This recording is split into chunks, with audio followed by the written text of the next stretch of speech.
गुरु प्यारे साध संगत जी, बड़े प्यार से कहना जी, धन निरंकारी जी।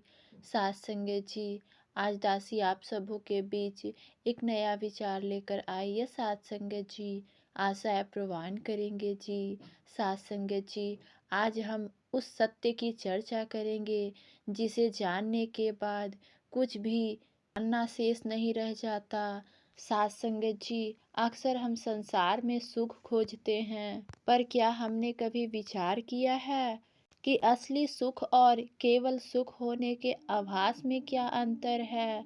साथ संगत जी, सुख उसे कहते हैं जिसको प्राप्त करने के बाद फिर कुछ प्राप्त करना बाकी नहीं रह जाता। जैसे साथ संगत केवट को वह सुख मिला जब वह भगवान के चरण पखार रहा था और उसने कहा कि अब कुछ नाथ न चाहिए, दीन दयाल अनुग्रह तोरे। सासंग जी, निरंकार की प्राप्ति ही परम सुख है। बाकी सब तो सासंग जी 4 दिन की चांदनी है।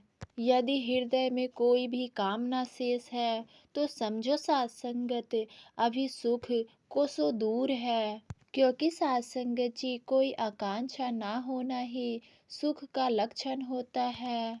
सासंगत जी, गोस्वामी तुलसीदास जी भी ने कहा है, जाकी कृपा लवलेस ते मत मंद तुलसीदास होए, पायो परम विश्राम राम, राम समान प्रभु नाही कोई।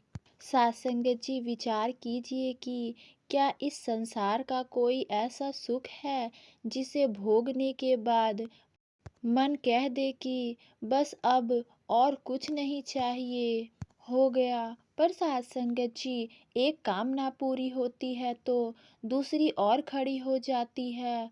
पूरी जीवन इसी इसी जोड़ घटा में हमारा निकल जाता है और जब अंत समय आता है तो साथ संगत जी, मनुष्य भयभीत हो जाता है कि मेरा मकान, मेरा बैंक बैलेंस और मेरा कमाया हुआ यह सब यहीं छूट जाएगा।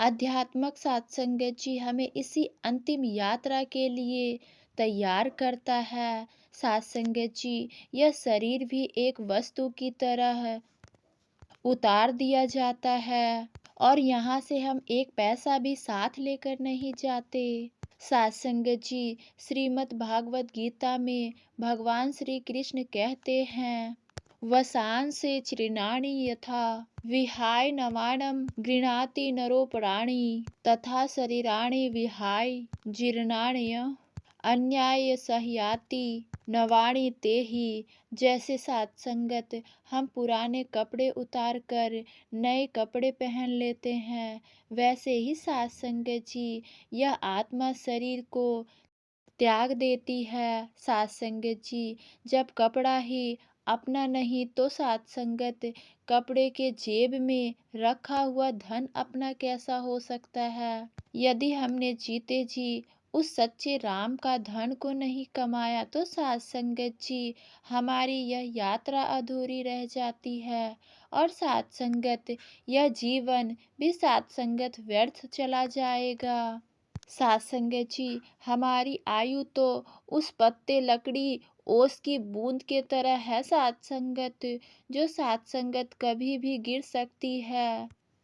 सत्संगत जी, जगत गुरु आदि शंकराचार्य जी ने भी हमें चेताते हुए कहा है, नलिनी दलगत जन अति तरलम दत्वत जीवतम अतिशय चपलम।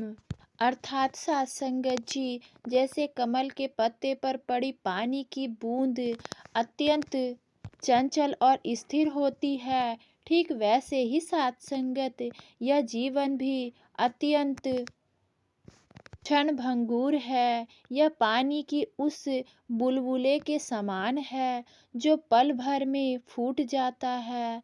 सत्संगत जी, बुद्धिमान वही है जो अगले कदम को देखता है, क्योंकि बीता हुआ समय तो सत्संगत अंतली में रखे जल की तरह बहता जा रहा है।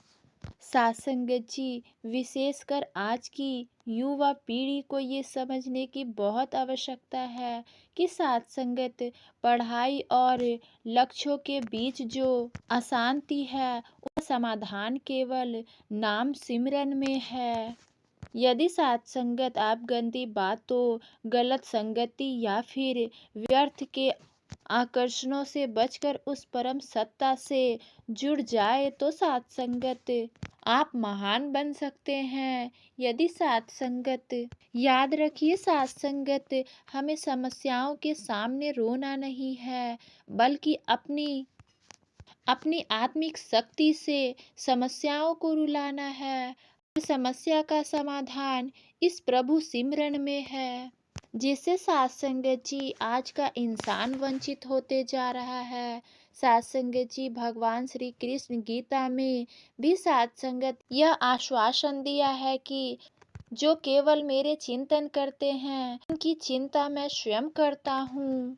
अनन्यान चिंतयतु मम ये जना परिपासते तेषां नित्याभियुक्तानां